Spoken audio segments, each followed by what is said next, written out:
أجمعين. اللهم صل على سيدنا محمد وعلى آل سيدنا محمد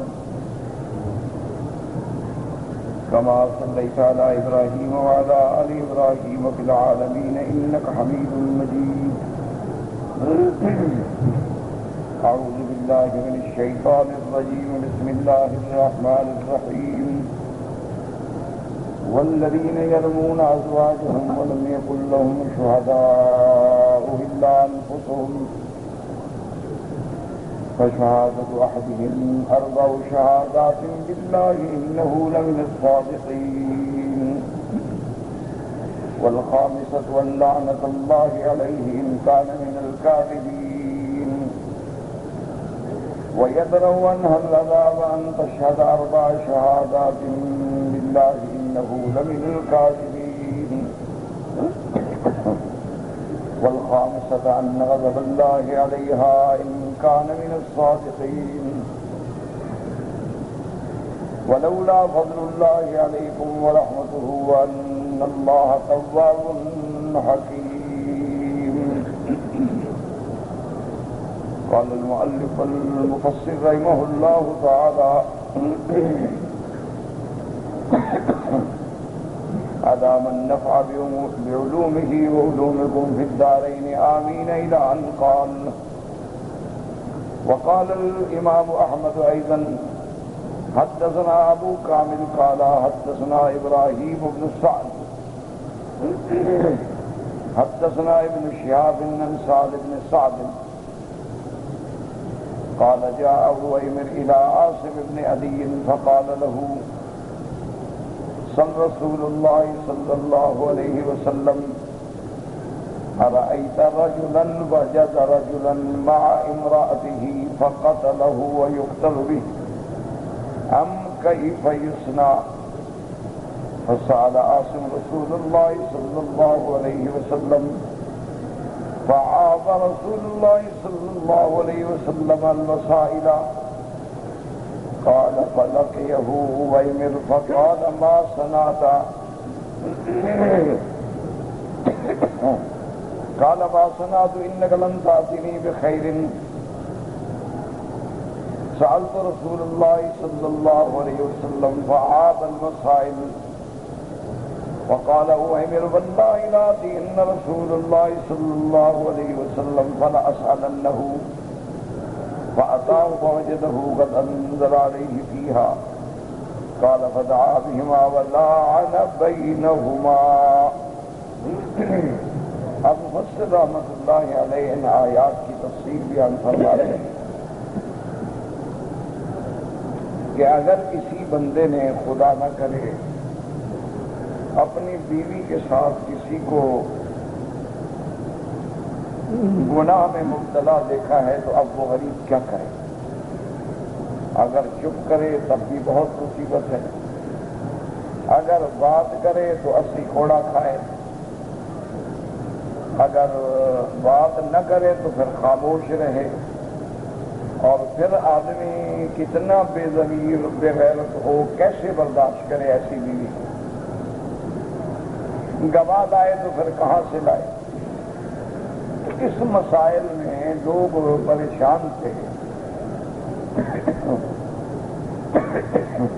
تو 2 واقعات ملتے ہیں صحیح احادیث مبارک میں جو ان آیات کا اسباب نزول ہیں۔ ایک واقعہ تو ہے کہ حضرت سعد بن عبادہ نے حضور سے پوچھا کہ یا رسول اللہ صلی اللہ علیہ وسلم یہ مسئلہ بڑا سخت ہے کہ اگر کوئی آدمی اپنی بیوی کے ساتھ کسی کو گناہ میں مبتلا دیکھے تو پہلے گواہ ڈھونڈے، اتنے دیر میں تو زانی اپنا کام کر کے چلا جائے گا، گواہ نہ ڈھونڈے تو کیا کرے؟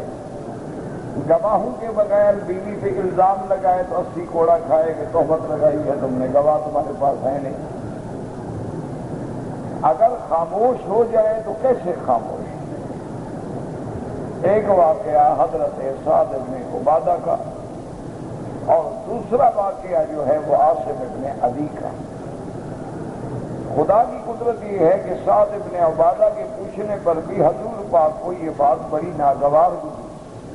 بھی اللہ کا حکم ہے، اس پہ راضی رہو، صبر کرو، اللہ خود مشکل حل کرے۔ جب اللہ کوئی حکم جاری فرماتے ہیں تو اپنے بندوں کے لیے کوئی نہ کوئی راستہ پیدا فرمائیں گے۔ تو بندے کا کام تو یہ ہے کہ اللہ کے حکم کی تعمیل کرے، کیونکہ یہ کوئی پارلیمنٹ کا اور کسی اسمبلی کا قانون تو ہے نہیں نا کہ مانو یا نہ مانو، یہ تو اللہ کا قانون ہے۔ اللہ کے قانون میں اگر اور مگر کی تو گنجائش ہوتی ہی نہیں ہے کہ جب اللہ کا رسول فیصلہ کرتے ہیں تو بس سر تسلیم خم ہے جو مزاج یار میں۔ تو خدا کی شان دیکھیں کہ جنہوں نے یہ سوال کیا تھا ان کو ہی واقعہ پیش آ گیا۔ حضرت سعد ابن عبادہ نے پوچھا تو ان کے رشتہ دار، ان کے قبیلے کے آدمی ہلال ابن امیہ کو واقعہ پیش آ گیا۔ عاصم ابن عدی نے حضور سے یہی بات پوچھی تو ان کے رشتہ دار اویمر کو یہ واقعہ پیش آ گیا۔ تو اللہ تبارک و تعالیٰ نے قرآن کی یہ آیات نازل فرمائی۔ تو اب قانون یہ ہو گیا کہ اگر کوئی مسلمان کسی پاک بیوی کو، پاک باز عورت کو تہمت زنا لگائے، گواہ پیش کرے تو عورت پہ حد جاری ہو، اگر گواہ پیش نہ کرے تو پھر تہمت لگانے والے کو 80 کوڑے مارے جائیں گے، تاکہ لوگ ایسا تھا نا اور روزانہ اٹھ کے الزام لگاتے رہیں۔ اللہ نے سزا سخت کر۔ اب یہ مسئلہ تو ہے عام مرد کا اور عام عورت کا۔ اچھا، مرد کو تہمت لگائے تو یہی سزا ہے، یا تو گواہ پیش کرے، گواہ پیش کرے تو اس کو حد زنا لگے گی، گواہ پیش نہ کرے تو تہمت لگانے والے کو حد قذف 80 کوڑا لگے گا۔ اچھا، اسی طرح کوئی عورت مرد پہ تہمت لگا دے تو اس کو بھی یہی سزا ہو کہ اگر گواہ پیش کرے تو پھر مرد کو حد زنا لگے، گواہ پیش نہ کرے تو تہمت لگانے والی کو حد قذف لگے۔ یہ مسئلہ واضح ہے۔ اب مسئلہ باقی رہ گیا کہ اگر کوئی بندہ اپنی بیوی کے بارے میں ایسی بات کرے، پہلا مسئلہ تو تھا نا کہ کسی دوسری عورت کے بارے میں بات کرے، اب یہ مسئلہ ہے کہ وہ اپنی بیوی کے بارے میں بات کرے، تو اب کیا حل ہے؟ اگر تو گواہ موجود ہیں پھر اس کی بیوی کو حد لگے گی، اگر گواہ موجود نہیں ہے تو پھر وقت کا قاضی جو ہے وہ دونوں کو بلائے گا، میاں کو بھی اور بیوی کو، دونوں کو پہلے سمجھائے گا بھی اللہ کے عذاب سے ڈرو، جھوٹی بات نہ کہنا، جھوٹی قسم نہ کھانا، دنیا کے عذاب سے آخرت کا عذاب زیادہ سخت ہے۔ نصیحت کرنے کے بعد پھر وہ خاوند سے کہے گا بھی اگر تم سچے ہو تو 4 قسمیں کھا کے کہو کہ میں اللہ کو حاضر ناظر جان کے کہتا ہوں کہ میں نے اپنی بیوی کے ساتھ ایک آدمی کو گناہ میں مبتلا دیکھا۔ 4 قسمیں اس لیے کھاؤ کہ زنا میں 4 گواہوں کی ضرورت ہوتی ہے، تو 4 قسمیں جو ہیں گویا 4 گواہوں کے قائم مقام، اور 5ویں دفعہ تم یہ کہو کہ اگر میں جھوٹا ہوں تو مجھ پہ اللہ کی لعنت۔ تو اب اگر خامد نے اس طرح 4 قسمیں کھا لی اور 5ویں دفعہ اس نے اپنے اوپر لعنت کا اعتراف کر لیا تو اب یہ حد سے بچ گیا، سچا ہو گیا۔ اب قاضی عورت سے پوچھے گا کہ ہاں تم بتاؤ تمہارے اوپر جو خاوند نے الزام لگایا ہے وہ سچا ہے؟ اگر عورت اعتراف کر لے کہ سچا ہے تو پھر عورت کو حد زنا لگی۔ اگر عورت کہے کہ نہیں جی خاوند جھوٹ بولتا ہے تو قاضی اس کو حکم دے گا کہ تم بھی 4 قسمیں کھاؤ کہ میں اللہ کو حاضر ناظر جان کے کہتی ہوں کہ میں سچی ہوں، میرے خاوند نے مجھ پہ جھوٹا الزام لگایا، اور 5ویں دفعہ کہو کہ اگر میں جھوٹی ہوں تو مجھ پہ اللہ کا غضب۔ تو اگر اس طرح وہ کہہ دے تو اب وہ بھی حد سے بچ گئی، یعنی اب اس کو بھی حد نہیں لگے گی اور نہ خامد کو حد لگے گی، دونوں حد سے بچ گئے۔ لیکن قاضی حکم کر دے گا کہ آج کے بعد تم دونوں کی تفریق ہے، تم دونوں میاں بیوی نہیں رہ سکتے۔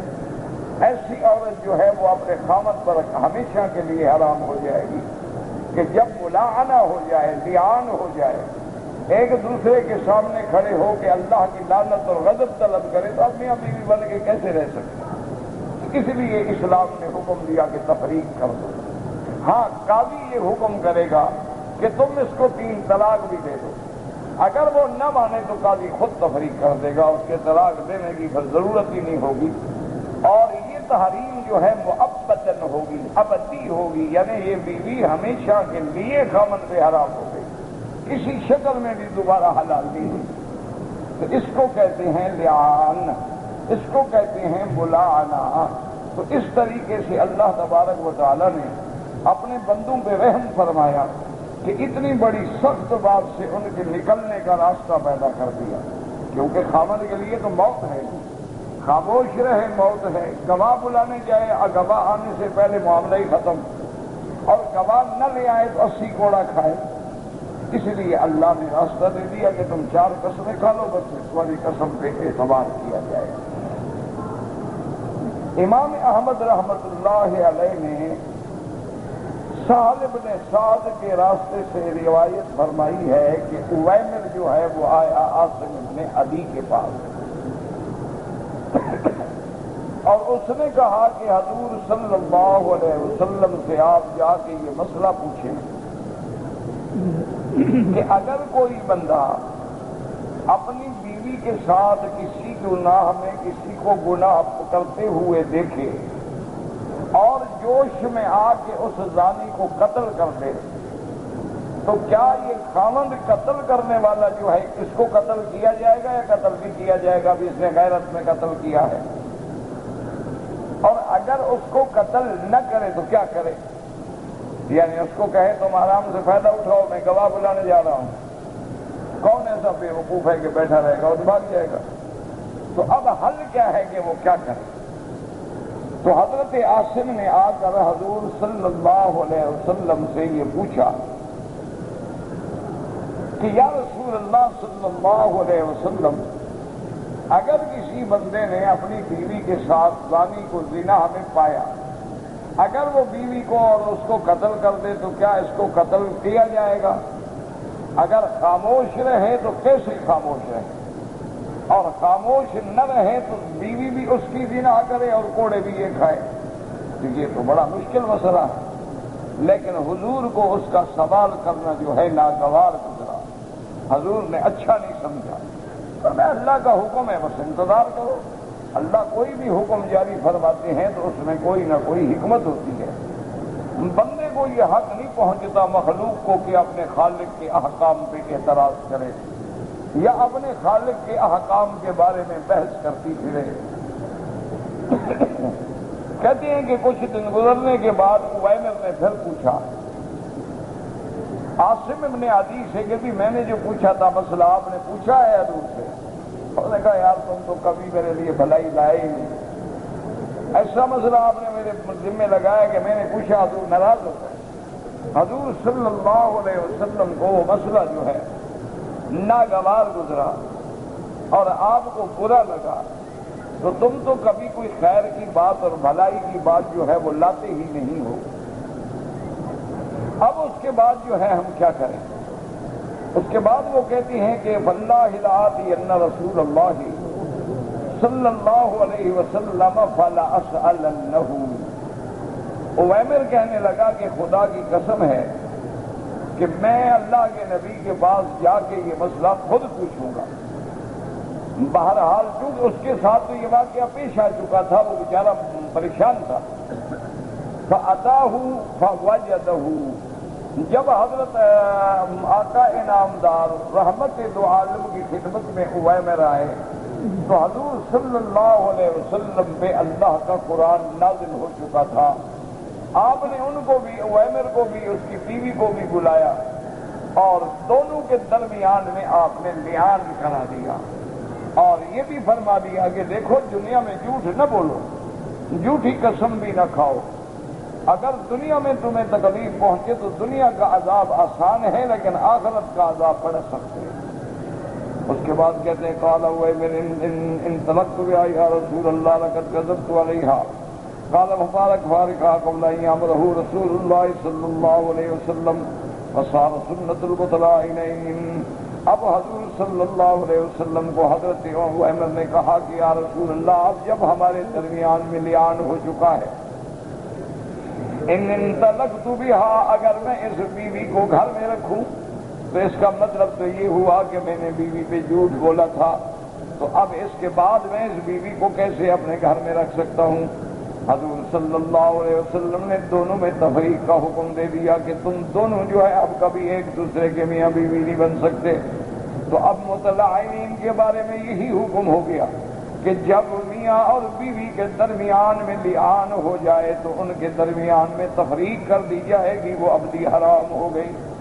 وقال رسول اللہ صلی اللہ علیہ وسلم ابصروها، حضور پاک نے فرمایا کہ جب بچہ پیدا ہو تو دیکھنا، ان جاءت بھی السماء اجلین عظیمۃ الیتین فلا رواہ الا كالصدقہ، اگر وہ بچہ ایسا پیدا ہو کہ اس کی آنکھیں جو ہیں وہ اجل عینین کہتے ہیں، جنہیں سرما آلود آنکھیں، اور یہ اپنا پیچھے کا جو حصہ ہے یہ بارہ ہو، فرمایا معلوم ہوگا کہ پھر اس نے سچ کہا تھا عویمر نے۔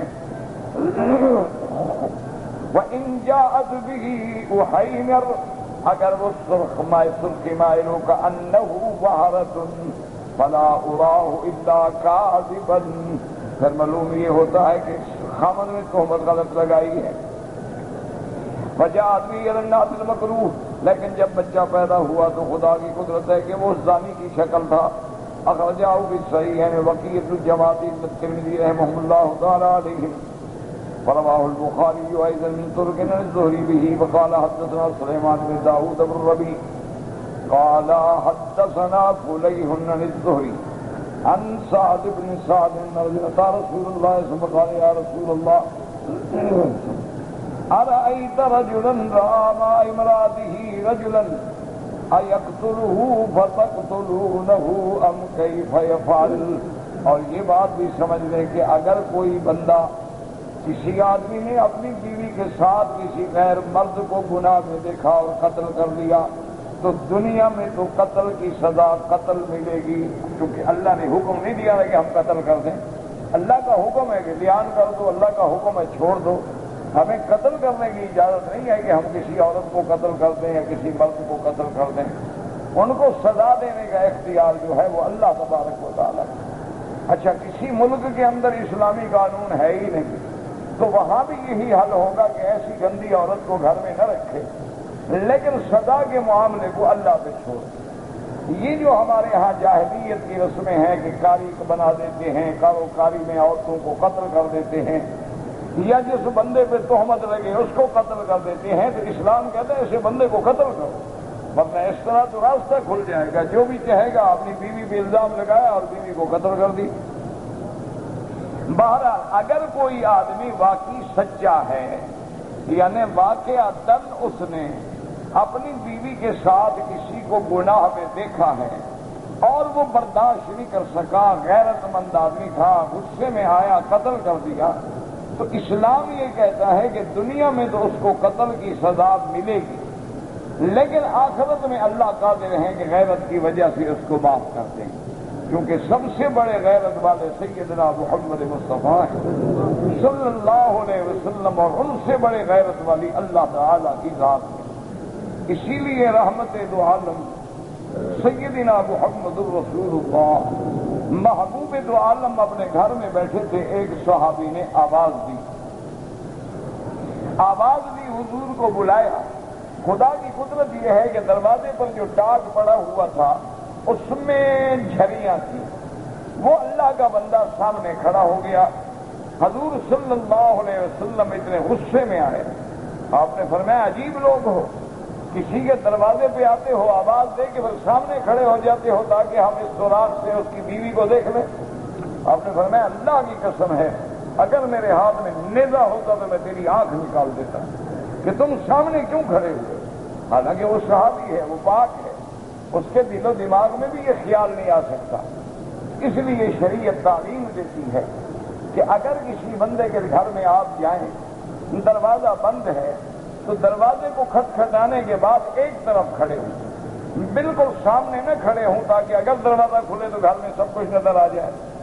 اس لیے شریعت نے پابندی لگائی ہے کہ اگر کوئی بندہ کسی کو ناک کرے، دروازہ کھٹکھٹائے تو پھر سامنے کا تن نہ کھڑا ہو، ایک سائیڈ میں کھڑا ہو، تاکہ اگر ہوا سے بھی دروازہ کھل جائے یا مرد نے آگے دروازہ کھولا، سامنے اس کی بیوی کھڑی ہو تو تم نے دیکھ لی، پھر دروازہ لگانے کا فائدہ کیا ہوا؟ پھر پردہ کرنے کا فائدہ کیا ہوا یا گھر بنانے کا فائدہ کیا ہوا؟ اس لیے اسلام نے ایسی باتوں پر سختی سے تاکید۔ اسی طرح ایک واقعہ آتا ہے کہ میرے آقا رحمت دو عالم محبوب دو عالم سیدنا محمد مصطفیٰ صلی اللہ علیہ وسلم کو بادشاہ مقوقس نے بی بی ماریا قبطیہ ایک باندی تھی، جاریہ تھی، جو بادشاہ نے حضور کو ہدیہ دی، اور حضور صلی اللہ علیہ وسلم نے قبول فرما لیا، اور قبول فرمانے کے بعد اللہ کے نبی نے بی بی ماریا قبطیہ سے شادی فرما لی، بیوی بن گئی۔ یہ اس کی شان ہے، نصیب ہے کہ بادشاہ نے عطیہ کیا تھا لیکن حضور پاک نے شادی فرما لی، آپ نے نکاح فرما لیا تو وہ حضور کی بیوی بن گئی۔ اللہ کی شان یہ ہے کہ اس کا کوئی دور کا رشتہ دار تھا، معبور نامی آدمی تھا، تو وہ بی بی ماریا قبطیہ کے ساتھ آیا تھا مدینہ منورہ، تو وہ کبھی کبھی بی بی صاحب کے گھر میں ملنے کے لیے بھی چلا جاتا تھا۔ تو کسی آدمی نے حضور کو شکایت کی کہ یا رسول اللہ صلی اللہ علیہ وسلم، آپ کی اہلیہ محترمہ جو ہے ماریا قبطیہ، ان کے گھر میں ایک آدمی آتا ہے معبور، اور وہ اس وقت آتا ہے جب آپ اپنے گھر میں نہیں ہوتے، آپ کی عدم موجودگی میں آتا ہے۔ تو اگر خاوند کی عدم موجودگی میں کوئی غیر مرد گھر میں آئے اور عورت دروازہ کھول کے اندر بٹھائے تو یہ کوئی اچھی بات تو نہیں ہے، اس کا مطلب ہے کہ بات تو بڑی خطرناک ہے۔ حضور صلی اللہ علیہ وسلم نے فرمایا کہ اچھا یہ بات، نے کہا ہاں یا رسول اللہ، ہم نے کئی دفعہ دیکھا ہے کہ وہ بندہ بی بی ماریا کے گھر میں جاتا اور جاتا بھی اس وقت ہے کہ جب آپ وہاں موجود نہیں ہوتے۔ تو اب دیکھیں یہ غیرت ہے محمد مصطفیٰ۔ حضور نے حضرت علی کو بلایا، آپ نے فرمایا کہ یا علی، ان کا حاضر یا فرمایا مجھے یہ خبر ملی ہے، جاؤ اس کو ڈھونڈو، فقتل ہو، قتل کر دو اس کو کہ میرے گھر میں آتا ہے میری اجازت کے بغیر۔ آج کل تو خاوند خود کہتے ہیں جی مجھے تو کام ہے، آپ ذرا گھر میں بیٹھیں، بھابھی آپ کو انٹرٹین کر لے گی، اچھی پڑھی لکھی لڑکی، آپ بالکل فکر نہ کریں، میں آ جاؤں گا۔ انا للہ و انا الیہ راجعون۔ اس کو اسلام دیوس کہتا ہے، آپ جو کہیں، آپ اس کو ماڈرن کہیں، آپ اس کو ایلیٹ کلاس کہیں، اشرافیہ کہیں، لیکن محمد مدنی کی زبان سے یہ دیوس بغیرت ہے کہ جو اپنے گھر میں کسی غیر مرد کو اپنی بیوی کے ساتھ خود چھوڑ کے چلا جائے کہ جی آپ بیٹھے، مجھے تو کام ہے، تو آپ گھر میں بھابھی جو ہے آپ کی، آپ فکر کیوں کرتے ہیں؟ آپ بیٹھے کھانا کھائیں، چائے وائے پئیں، پھر بعد میں چلے جائے گا گھر۔ اسلام کی نظر میں یہ بغیرت ہے، اسلام کی نظر میں یہ دیوس ہے، اور اول مرحلہ میں یہ جنت میں بھی داخل نہیں ہوگا۔ باقی یہ ہے کہ تمہاری تہذیب میں جو مرضی آئے، اسی لیے اکبر الہ آبادی بیچارہ اپنے وقت میں رو گیا تھا، اس نے کہا تھا کہ خدا کے فضل سے بیوی میاں دونوں معزز ہیں، اسے غصہ نہیں آتا، اسے غیرت نہیں آتا، تو اس لیے کہ دونوں بڑے لوگ ہیں نا، بڑے لوگوں کا تو پروٹوکول یہ ہے کہ میری بیوی اس کے ساتھ کھڑی ہو، اس کی بیوی میرے ساتھ کھڑی، پروٹوکول کا تقاضا یہ ہے۔ تو ہمارا پروٹوکول تو یہ کہتا ہے، لیکن اسلام کا پروٹوکول ان کے بالکل خلاف ہے۔ اسی لیے ہمیشہ اصول رکھیں، یا تو آدمی اپنے آپ کو مسلمان نہ کہلائے، چھٹی ہوگی، خلاص آزاد ہے، جو مرضی ہے کرو، اور اگر آپ کہتے ہیں کہ ہم مسلمان ہیں تو پھر دین مولوی کا بنا ہوا نہیں ہے، دین کسی طالب کا بنا ہوا نہیں ہے، دین اللہ کا قرآن ہے اور فرمان محمد مصطفیٰ ہے صلی اللہ علیہ وسلم۔ تو جب ہم نے لا الہ الا اللہ محمد رسول اللہ پڑھ لیا ہے تو اب ہم اللہ اور اللہ کے رسول کے پابند ہیں، ان کے قوانین کے پابند ہیں، ان کے قوانین کی اطاعت ہم پہ لازم ہے، اور اگر ہم نہیں کریں گے تو ہم اسلام سے دور اور باغی شمار ہوں گے۔ دعا کریں اللہ کسی کو بھی باغی نہ بنائے، اللہ سب کو اسلام کی روشنی، اسلام کے نور میں چلنے کی توفیق عطا فرمائے اور ہدایت عطا فرمائے۔ حضرت علی کو آپ نے حکم دے دیا رضی اللہ عنہ کہ جاؤ اس کو قتل کرو۔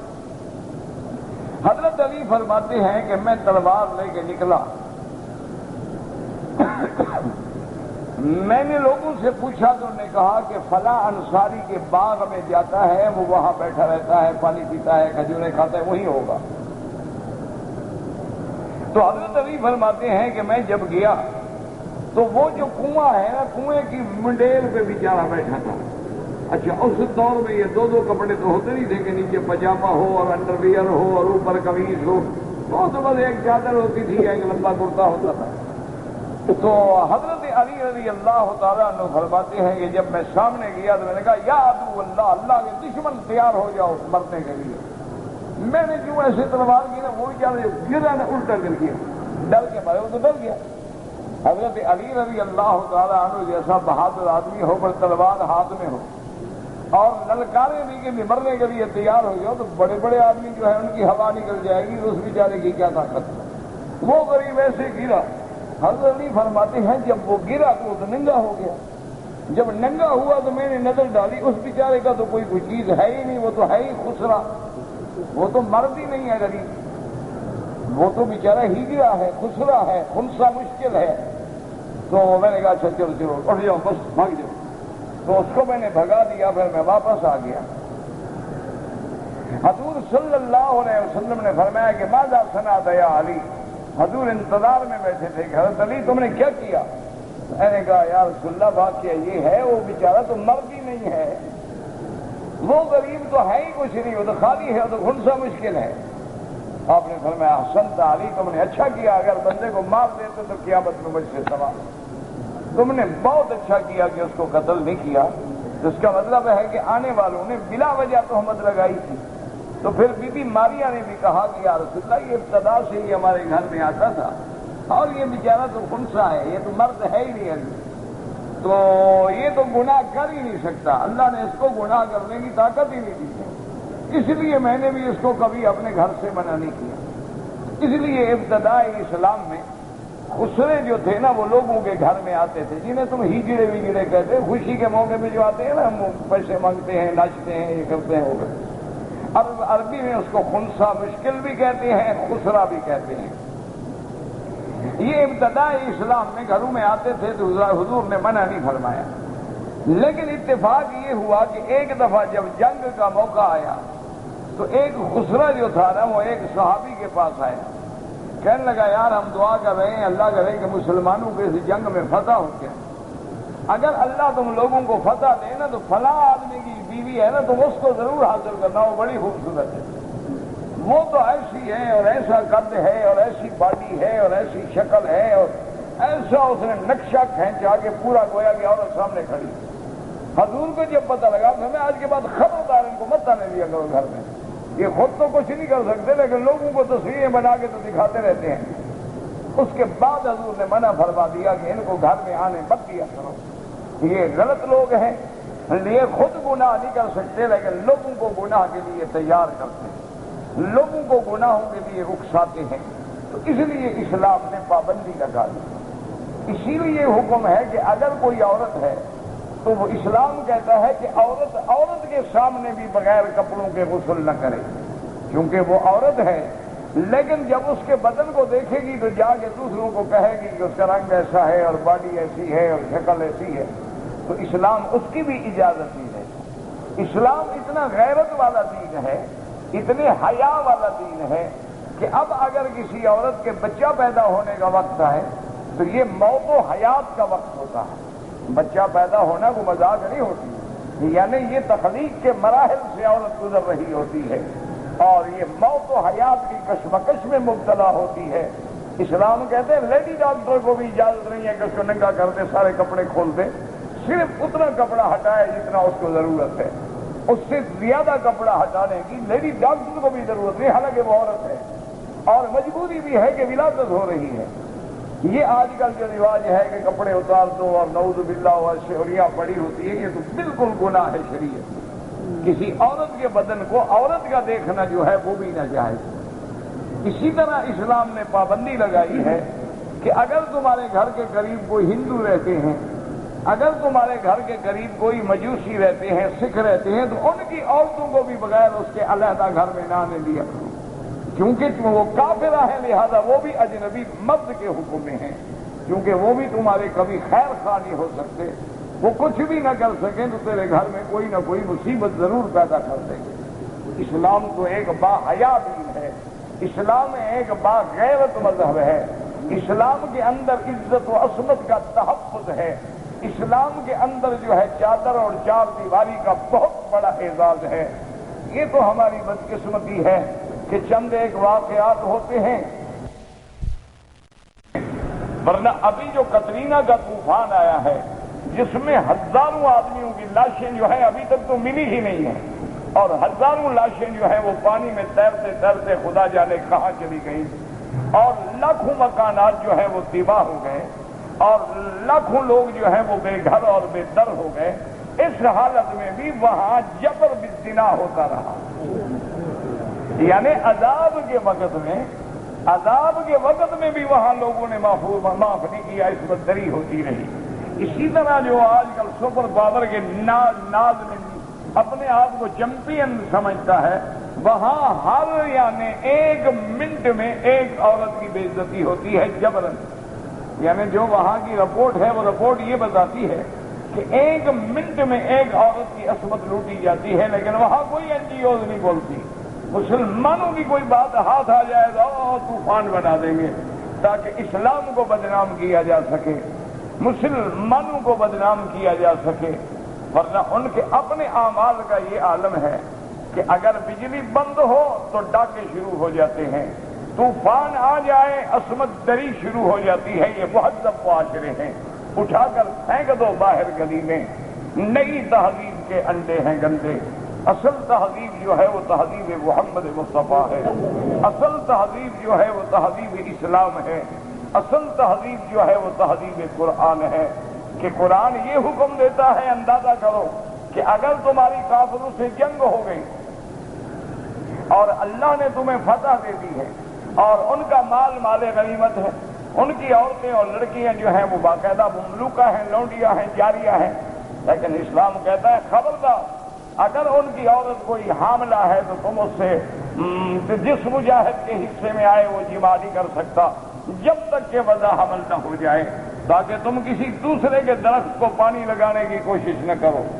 اسی طرح اگر حکم ہے کہ وہ حاملہ نہیں ہے اور تمہارے حصے میں آئی ہے، اللہ نے تمہارے لیے حلال کر دی ہے، لیکن پھر بھی تم اس کے ساتھ ملاقات نہیں کر سکتے ہو جب تک کہ ایک حیض آنے کے بعد حیض سے پاک نہ ہو جائے، تاکہ تسلی ہو جائے کہ اس کے پیٹ میں کسی اور کا نطفہ تو نہیں۔ یعنی اسلام ان کی بھی حفاظت کر رہا ہے، اسلام ان کا بھی تحفظ کر رہا ہے، اسلام کافروں کے نطفے کی بھی محافظت کر رہا ہے کہ ان کے نسب کو بگاڑ پیدا نہ کرو، ان کے نسب کے اندر جو ہے دوسرے کے اولاد کو تم اپنے پانی پہنچا کے ان کے نسب میں اختلاط کا ذریعہ نہ بنو۔ اس لیے اسلام تو کافروں کی عزت کا بھی محافظ ہے۔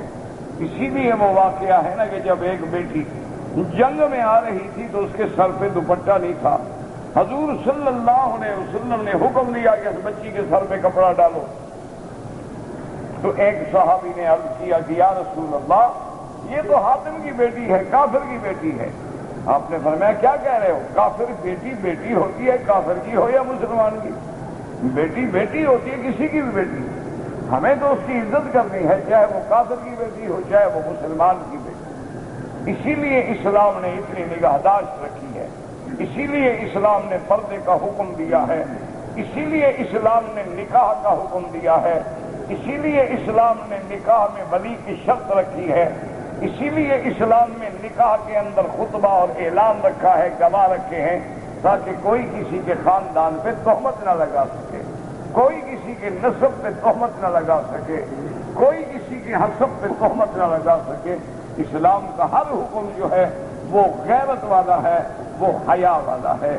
اسی لیے میرے آقا کی تعریف میں جہاں حضور کی صفت و سیرت بیان کی گئی، وہاں سب سے بڑی بات یہ بھی بیان کی گئی کہ اشد حیاء من الاضواء فی خدرها، کہ سرکار دو عالم جو تھے وہ تو کنواری لڑکی سے بھی زیادہ حیا والے تھے، کہ جیسے کنواری لڑکی کو، یہ اس زمانے کی کنواری لڑکی ہوگی، اب تو خیر نہ کنواری میں حیا رہا نہ شادی والی طرح، اب تو انا للہ وَإِنَّا إِلَيْهِ رَاجِعُونَ، بس گئی، غیرت نام ہے جس کا گئی تیمور کے گھر سے۔ اب تو انا للہ پڑھ لو، اب تو نہ مولویوں کے گھر میں رہا، نہ پیروں کے گھر میں رہا، نہ فقیروں الا قلیل من عبادی الشکور۔ اب تو ہم تقریریں کرتے ہیں اور ہماری بیٹیاں فیشنیبل لباس پہن کے جا بازاروں میں گھومتی ہیں۔ آج ہم لوگوں کو ہدایت کرتے ہیں لیکن اپنی اولادوں کو ہدایت نہیں کر سکتے۔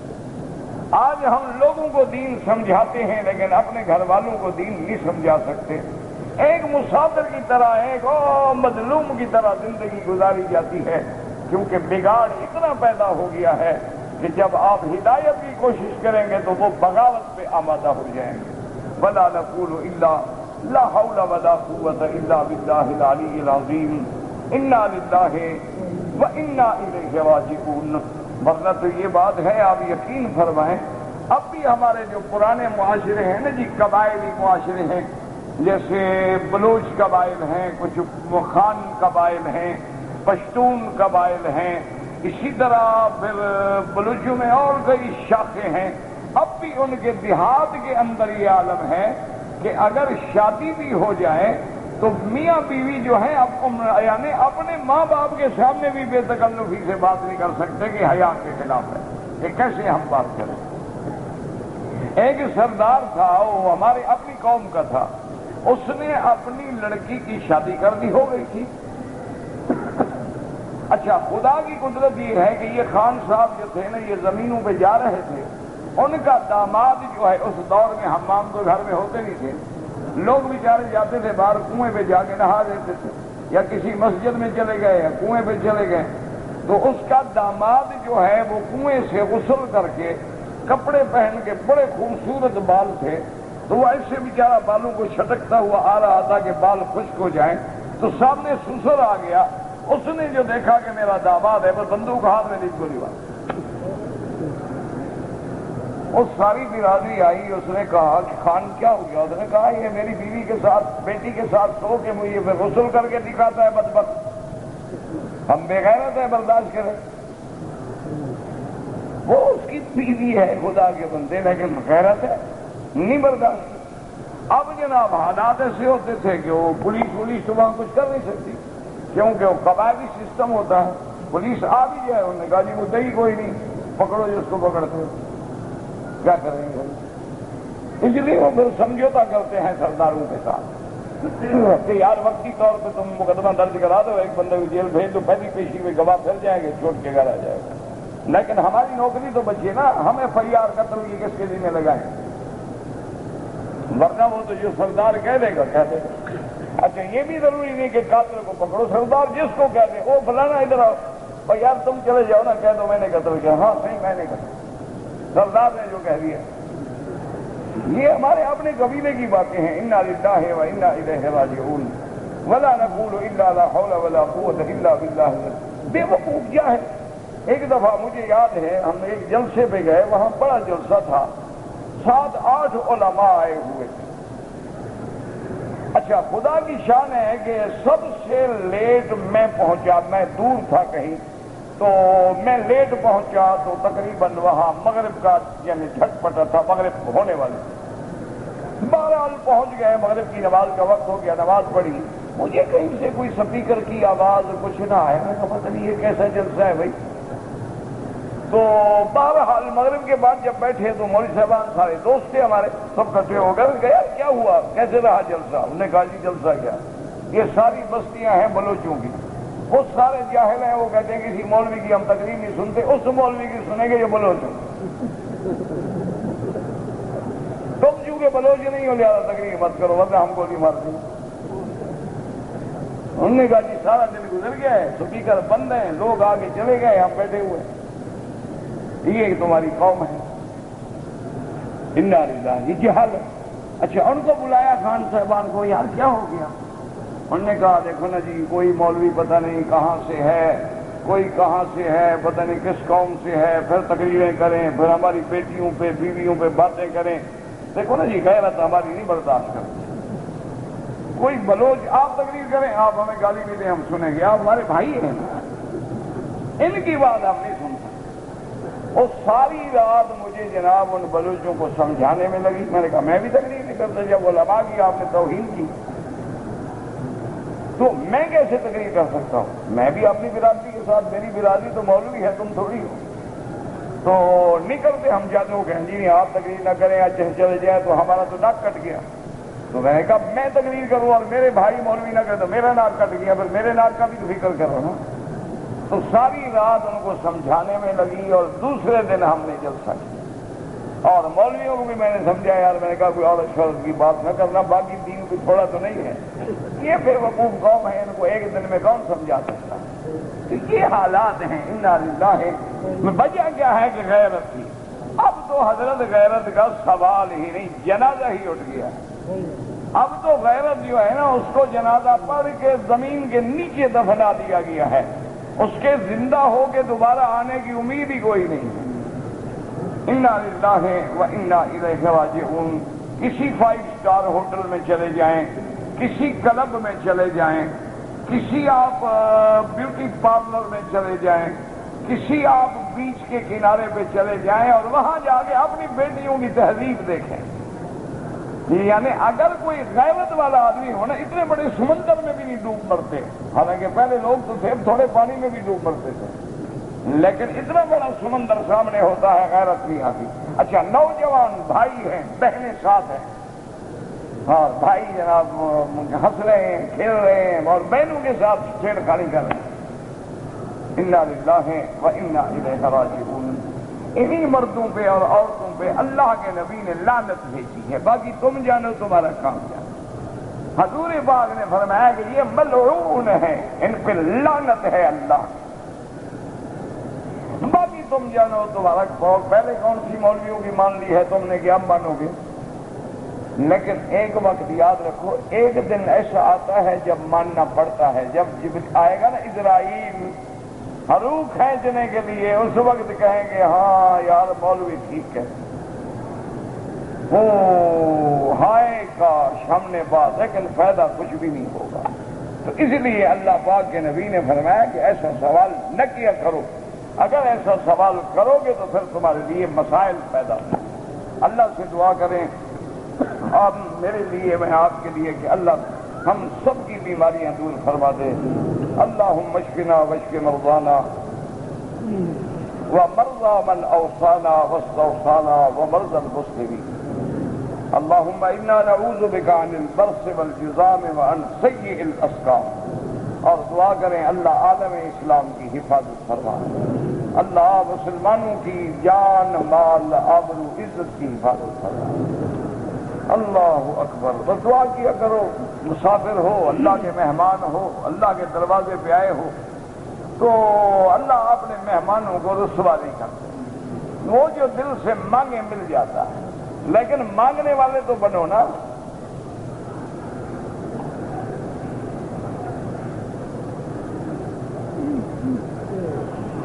کہتے جی کہ ہم لوگ مدینہ منورہ سے واپس آئے ہیں، لیکن میری بیوی نے عمرے کی نیت نہیں کی کیونکہ وہ ایام حیض میں تھی۔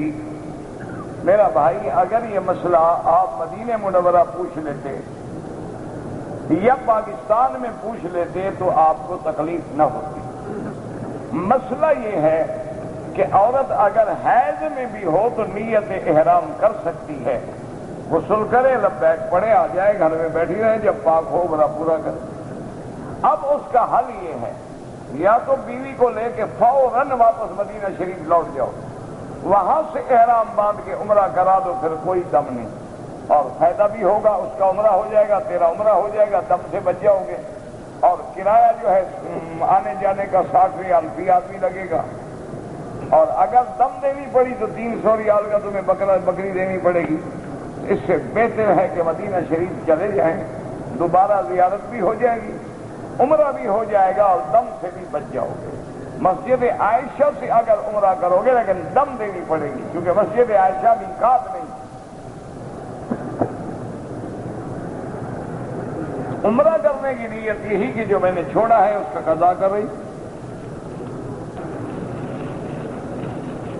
حتیم کا جو حصہ ہے وہ حضور کے زمانے میں بھی باہر تھا. جب قریش مکہ نے کعبہ بنایا پہلے اندر تھا، پھر قریش مکہ نے جب کعبہ بنایا تو حلال کے پیسے ان کے پاس ختم ہو گئے. تھے تو کافر لیکن ہماری طرح بہادر نہیں تھے. ہم لوگ تو بڑے بہادر ہیں نا، بینک جو ہے مسجدیں بنا دیتے ہیں سود کے پیسوں سے، انشورنس کمپنیاں جو ہیں مسجدیں بنا دیتی ہیں سود اور جوئے کے پیسے سے. وہ کافر تھے نا ابو جہل اینڈ کمپنی، انہوں نے کہا جی حلال کا پیسہ ہے نہیں، لہذا کعبہ چھوٹا کر دو لیکن حرام کا پیسہ نہ لگاؤ.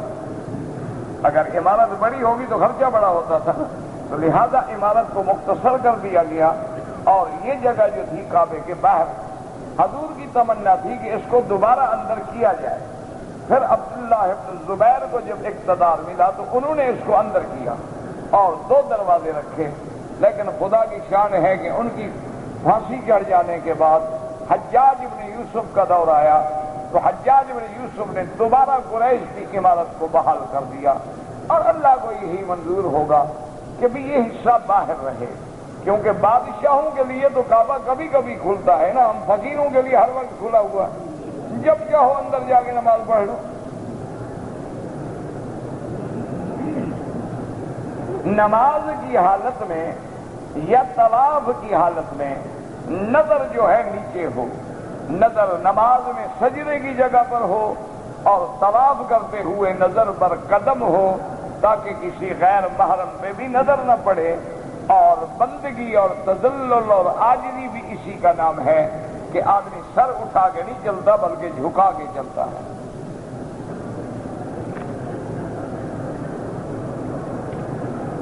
مدینہ منورہ سے واپسی پہ احرام نہیں باندھا، وجہ بھی کوئی نہیں تھی تو واپس جا کے احرام باندھ گیا. وہی مسئلہ ہے جو پہلے کہا. میں نے جدے سے احرام باندھا تھا عمرے کا، میں نے طواف بھی کیا، صفا مروہ بھی دوڑا، لیکن بال نہیں کٹائے اور کپڑے پہن لیے کیونکہ مجھے بخار تھا. آخر اتنا بخار میں تم نے طواف بھی کر لیا، صفا مروہ بھی کر لیا، کوئی ایسی تکلیف تو نہیں تھی نا کہ باقی بیٹھ کے بال کٹانا تمہارے لیے مشکل ہو گیا. اب بال بھی کٹاؤ اور ایک بکری دم بھی دو، انشاءاللہ آئندہ کبھی بخار نہیں ہوگا. اگر ہو تو مجھے بتانا. آئندہ اگر تمہیں بخار ہو جائے نا صفا مروہ دوڑتے ہوئے ایک بکری دو، 300 ریال نکلے گا، ساری بیماری ٹھیک ہو جائے. اسی لیے یہاں پر ایک ڈاکٹر ہے، میرے دوست ہیں، وہ اللہ کا بندہ، اللہ ہدایت ہے، میرے تو خیر دوست ہے. بہرحال وہ کسی کو نسخہ لکھے نا تو انشاءاللہ 400-500 ریال سے کم کا تو نسخہ ہوتا ہی. ایک دن میں اکیلے بیٹھے تھے، میں نے کہا یار خدا کا خوف کرو، اتنا مہنگا نسخہ لکھتے ہو، اس میں جو کام کی دوا ہے وہ ایک ہے اور وہ ساری 20 ریال کی. باقی تم نے ایسے دنیا جہان کا اینٹی الرجی بھی دے دو اور اینٹی سیپٹک بھی دے دو اور وٹامن بھی دے دو اور وٹامن سی بھی دے دو اور منرل بھی دے دو اور ہارمون کی کیا ہے یار. خدا کا خوف کرو، اللہ کو بھی تو جان دینی. اس نے کہا مکی صاحب اللہ کو جان دینی ہے، ان لوگوں کو سستا نسخہ دو، کہتے ہیں ڈاکٹر نالائق ہے. ان کے پاس پیسہ ہے جب تک ان کو دھکا نہ لگے نا، کہتے ہیں ڈاکٹر یار بڑے کو 10 ریال کی دوائی دے دی. یہ کیسا؟ اس لیے ان کو نسخہ ٹکا کے لکھنا پڑتا ہے کہ 500-1000 ریال جیب سے کھلے گا، صبح تک انشاءاللہ یہ ٹھیک ہوگا. تو میں نے کہا چلو کسی بڑے آدمی کو دیکھ کے ذبح کیا کرو، غریبوں پر تو رحم کرو. غریب لوگوں کو جو 500 ریال کا، اس نے کہا جی وہ عادت ہو گئی، ہاتھ چل پڑتا ہے، کیا کروں؟ کہتے ہاتھ کو تھوڑا کنٹرول دو.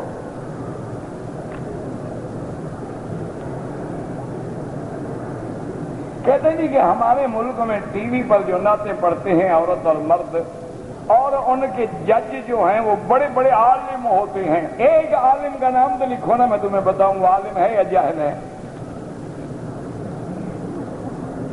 جو عورتوں کے مقابلے میں جج بنے وہ ظالم تو ہو سکتا ہے، عالم نہیں ہو سکتا. خدا کا خوف کرو. غیر محرم عورت کو دیکھ رہا ہے، فیصلے کر رہا ہے، وہ عالم ہے؟ کس نے کہا ہے آپ کو؟ عالم کا معنی یہی ہوتا ہے کہ لمبا قد ہو اور بال بڑے ہوں اور پگڑی ہو اور 2-3 پگڑیاں گلے میں ہو، یہ عالم ہوتا ہے؟ کبھی بھی کوئی عالم دین غیر محرم عورت سے نہ ہاتھ ملائے گا نہ اس کے چہرے پہ نظر ڈالے گا.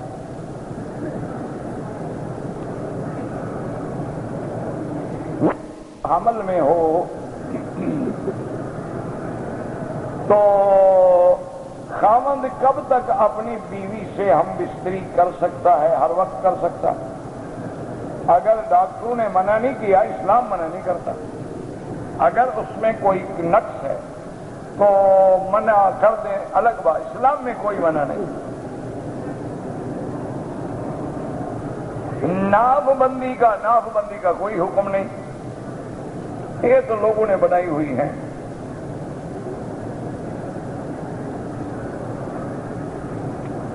کہتے جی مسلمان امت جو ہے وہ بکھر گئی ہے، ان کے اتحاد کے لیے دعا مانگیں۔ دعا تو کریں گے لیکن منظور نہیں ہوگی۔ جب حضور پاک نے دعا مانگی تو اللہ نے فرمایا نہیں، یہ تو چلے گا جھگڑا۔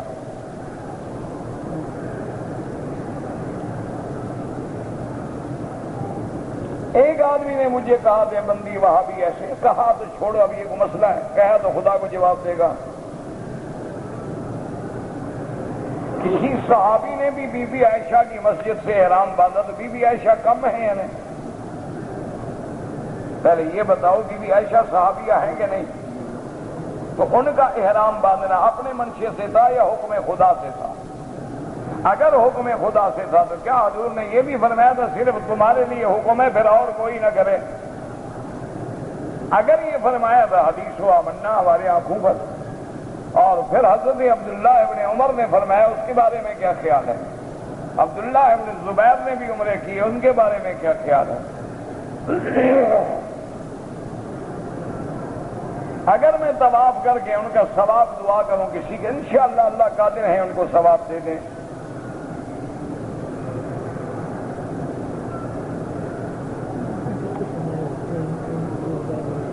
بہرحال میں نے عصر کو الف سے لکھا تھا، اللہ ہدایت ہے، کوئی غلط لکھا تھا ہم نے بتا دیا بس۔ ایک آدمی دوسری شادی کرنا چاہتا ہے تو اس کو پہلی بیوی سے اجازت لینا ضروری ہے؟ بڑھ بے وقوف ہے پہلی بیوی کی اجازت دے دے گی، یہ شادی کرے گا ہی نہیں۔ جس نے کرنی ہے وہ اجازت نہیں لیتے، جس نے نہ کرنی ہو وہ مولوی مکی سے مسئلے پوچھتے ہیں، نہ میری ہوتی ہے نہ تمہاری ہوتی ہے۔ اللہ کے بندے، پہلی بیوی کا کیا تعلق ہے اجازت سے؟ اللہ نے تمہیں اجازت دی ہے، بیوی کون ہوتی ہے؟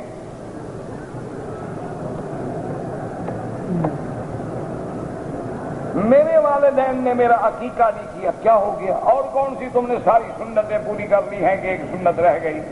نہیں کیا تو نہیں کیا بس۔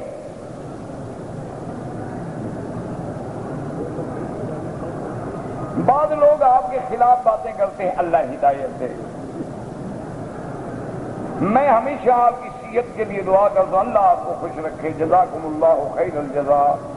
یہی تو آپ لوگوں کی دعا ہے کہ میں چل رہا ہوں، ورنہ تو میرے حالات جو ہیں، میرے گناہ، میری ظاہری باطنی زندگی کی پریشانیاں ایک گھنٹہ بھی زندہ نہ رہ سکتے۔ یہ آپ لوگوں کی دعائیں ہیں کہ اللہ کام لے رہا ہے، اور وہ چاہے تو لکڑی سے بھی کام لے لے، وہ چاہے تو چمڑی سے بھی کام لے لے۔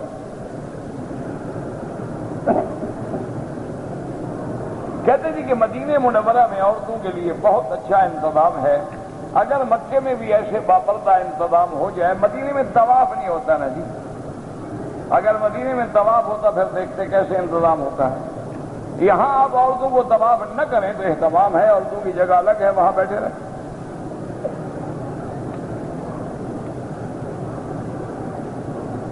عورت احرام کی حالت میں چہرے پہ کپڑا لگے نہ لگے، لیکن اگر غیر مرد سامنے ہے تو پھر لگ بھی جائے تو کوئی حرج نہیں۔ ویسے اصول یہ ہوتا ہے کہ عورت اپنا کپڑا گھونگھٹ کی طرح آگے لٹکا لے تو منہ کو بھی نہیں لگے گا اور پردہ بھی رہے گا۔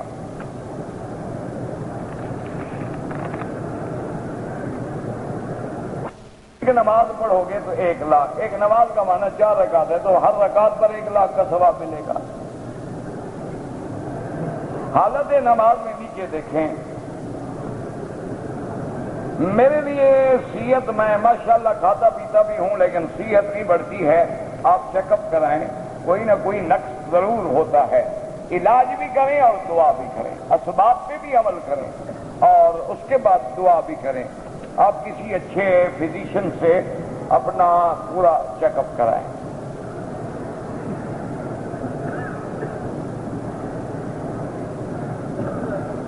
کہتے جی کہ میں مسافر تھا، راستے میں جب آیا تو نماز کھڑی تھی، اب مجھے پتہ نہیں کہ امام مقیم ہے یا غیر مقیم ہے، تو بہرحال گزارش یہ ہے کہ تو آپ کا اندازہ ہونا چاہیے نا کہ اگر اذان ہوئی ہے، اس مسجد میں باقاعدہ جماعت ہوتی ہے اور اسی مصلی محراب میں کھڑے ہو کے امام پڑھا رہا ہے، صاف بات ہے مقیم ہے، اور اگر نماز ہو گئی اور جماعتیں ہو رہی ہیں، صاف بات ہے کہ مسافر ہیں۔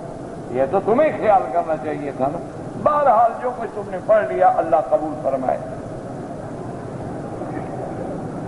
تو کوئی زنانہ تکلیف ہے، لیڈی ڈاکٹر کہتی ہے کہ آپریشن ضروری ہے اور آپریشن کرنے والی لیڈی ڈاکٹر نہیں ہے تو مجبوراً مرد سے بھی آپریشن ہو سکتا ہے۔ اگر ایک غیر مسلم لیڈی ڈاکٹر ہے اور ولادہ کا وقت آ جائے تو اس سے عورت اپنی ولادت کرا سکتی ہے، کرا سکتی ہے، یہ تو مجبوری ہے نا، اضطرار ہے۔ میرے 2 بچے ہیں اور 1 بچی ہے، میں بیوی کا آپریشن کرا کے بچے روکنا چاہتا ہوں، بالکل حرام ہے اور اللہ کی تقدیر سے لڑنا چاہتے ہو۔ اگر اللہ نے تمہارے اور بچے لکھے ہیں، تم کون ہو روکنے والے؟ اللہ نے لکھا ہے تو تمہیں اور شادی کر کے بھی ہو جائیں گے، یہ تو تمہارے بالکل روکنا، آپریشن کرانا حرام ہے۔ لا تقتلوا اولادکم خشیۃ املاق، یہ بالکل جاہلوں اور کافروں کے نعرے ہوتے ہیں کہ 2 بچے ہی اچھے، یہ فلاں۔ ایک آدمی نے 2 بچے ہوئے اس نے اپنی بیوی کا آپریشن کرا لیا، حادثہ ہوا، دونوں بچے مر گئے۔ وہ 2 سال روتے رہے، آخر بیوی نے کہا کہ تم اور شادی کر لو، پھر اس نے شادی کی، اللہ نے پھر بچہ دیا۔ اللہ کے بندے، یہ اللہ کے فیصلے ہیں، اللہ چاہے سارے بچے چل جائے، پھر کیا کرو گے؟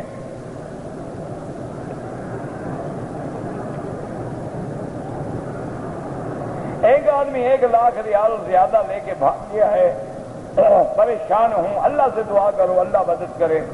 یہ تو بابا ایک آدمی کا غم نہیں ہے تو سینکڑوں لوگوں کے غم ہیں۔ لوگ آتے ہیں پیسے کھا کے بھاگ جاتے ہیں، انا للہ و انا الیہ راجعون۔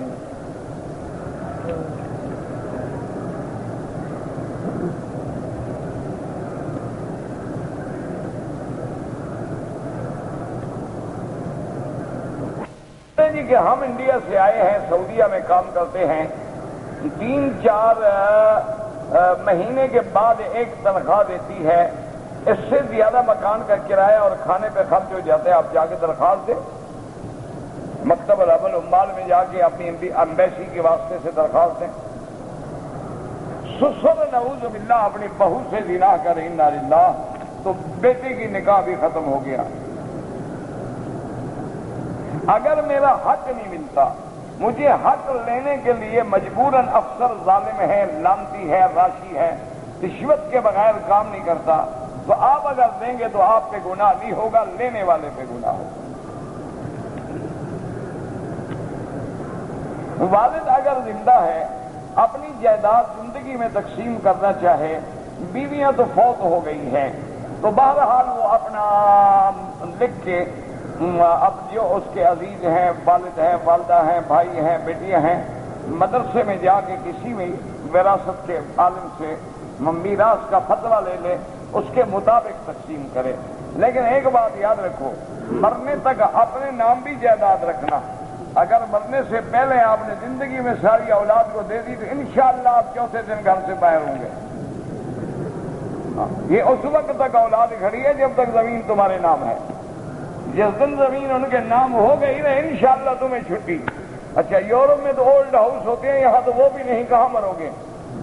بالکل فتویٰ لے لو، وصیت لکھ کے رکھ دو کہ یہ شریعت ہے، اس کے مطابق میرے مرنے کے بعد جائیداد تقسیم ہوگی۔ اس پہ گواہ بنا لو، جمع کرا دو، بڑے آدمیوں کے پاس دے دو، مرنے کے بعد اس کے مطابق تقسیم ہو جائے۔ جب تک زندہ رہو اپنا حق باقی رکھو، ورنہ آج کل اولاد، بس دعا کرو اللہ سب کی اولادوں کو اچھا بنائے۔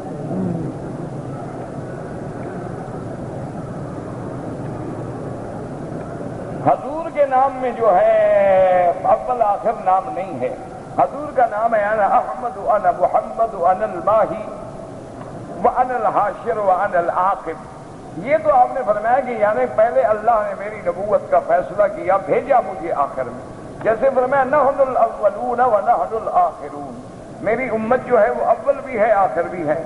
صحابہ نے پوچھا کیسے اول؟ فرمایا جنت میں سب سے پہلے میری امت جائے گی، تو نحن الاولون ہو گئے، اور آخر ایسے ہوئے کہ سب کے بعد میں آئے ہیں۔ یہ حضور کے نام نہیں ہیں، اصل اول و آخر اللہ کی صفت ہے۔ آصف برقیہ جو ہے جس نے ملکہ سبا کا تخت جو ہے 1 منٹ میں لا دیا تھا، وہ کون تھا؟ میرا کوئی رشتہ دار تھا؟